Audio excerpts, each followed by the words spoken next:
హరే కృష్ణ. అందరికీ రామానుజాచార్యుల వారి యొక్క పుట్టినరోజు శుభాకాంక్షలండి. ఆచార్యులు మనకు టైం టు టైం వచ్చి వాళ్ళు మనకి ఏం గుర్తు చేస్తుంటారు? సో మనందరికీ రామానుజాచార్యుల వారి యొక్క జీవిత చరిత్రని చూసినట్లయితే ఆచార్యుల వారి యొక్క కృప ఎంత ఉంటుందో మనకు అర్థమవుతుందండి. తానేమైపోయినా పర్లేదు, తాను నరకానికి పోయినా పర్లేదు, అందరినీ ఉద్ధరించాలి, అందరినీ వైకుంఠ గోలోక ధామాలకు తీసుకెళ్ళాలి అని గోపురం ఎక్కి ఓం నమో నారాయణాయ అని అందరికీ ఆ మంత్రాన్ని ఇచ్చాడు. ఇదిగో వీళ్ళు క్వాలిఫై అయ్యారు, వీళ్ళు క్వాలిఫికేషన్ లేదు అని తేడా ఏం లేదు ఆచార్యులకి. ఒకవేళ వాళ్ళు మంత్రాన్ని జపిస్తే తినేమన్నా మళ్ళీ ఆగమ శాస్త్రాలు నిగూఢనటువంటి మంత్రాన్ని అలా బయటికి పంపాను, నేను నరకానికి వెళ్తానేమో, వాళ్ళ గురువుగారు కూడా అంటారు నరకానికి వెళ్తారు అని. అయినా నేను పర్లేదు, నేను ఒక్కనే నరకానికి వెళ్ళినా కానీ అందరినీ వైకుంఠానికి తీసుకెళ్తాను కదా అన్నటువంటి ఒక ఉదార స్వభావం కలిగిన విధానంతో ఆచార్యులు వస్తారండి. అదేవిధంగా 1500వ సంవత్సరంలో, అంటే మనకు 500 సంవత్సరాల క్రితం చైతన్య మహాప్రభువులు కూడా వచ్చారు. శాస్త్రాల్లో నిగూఢంగా ఉన్నటువంటి ఈ కలియుగాన్ని ఉద్ధరించేటువంటి పావన మంత్రాన్ని అందరికీ పంచారు. హరే కృష్ణ కృష్ణ కృష్ణ హరే హరే, హరే రామ రామ రామ హరే హరే. ఇతి షోడశకం నామ్నాం కలికల్మషనాశనం, నాతః పరతరూపాయ సర్వవేదేషు దృశ్యతే.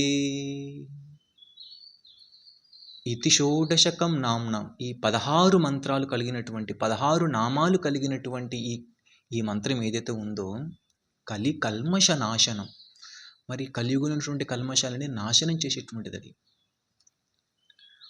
మరి ఆచార్యులు అంత ఉదార స్వభావంతో వచ్చి నిగమ శాస్త్రాల్లో ఉన్నటువంటి రహస్యాన్ని మనందరికీ ఇంత ఉదార స్వభావం అందరికీ పంచుతున్నారు అంటే మరి మనం తీసుకున్నప్పుడు మన క్వాలిఫికేషన్ ఏంటి, మన బాధ్యత ఏంటి?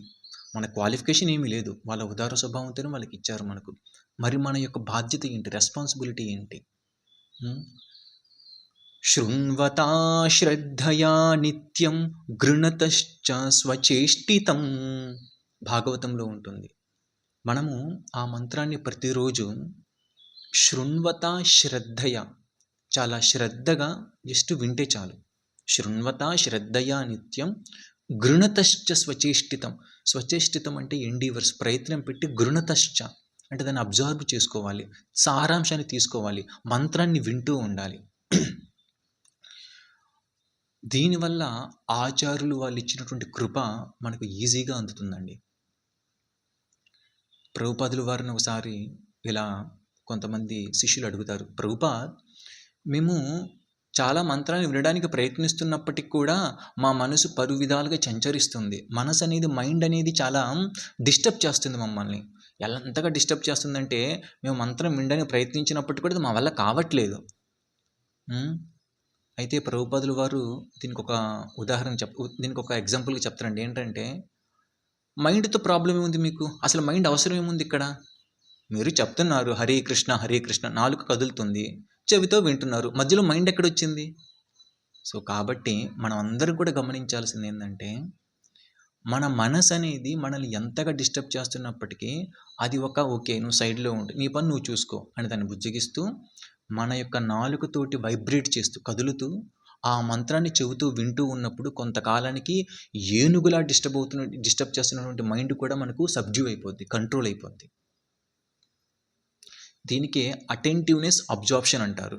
అటెంటివ్నెస్ అంటే మైండ్ మొత్తాన్ని మనము కంట్రోల్ చేసి అటెంటివ్గా వినడం, అది చాలా కష్టంతో కూడుకున్నటువంటి పని. కానీ అబ్జార్ప్షన్ అనేది జస్ట్ నోరు కదిలించడం, వినడం, హరినామాన్ని చెవిలో ఇలా పడేయడం. యజ్ఞంలో హావుతి ఎలా ఇస్తారో అలా హరినామాన్ని చెవిలో పడేయడం, దీన్ని అబ్జార్ప్షన్ అంటారు. ఇది మనం కొంత ప్రయత్నిస్తే కొంతకాలంగా ఆచార్యుల వారి యొక్క మెరిసి మనకు దొరుకుతుంది.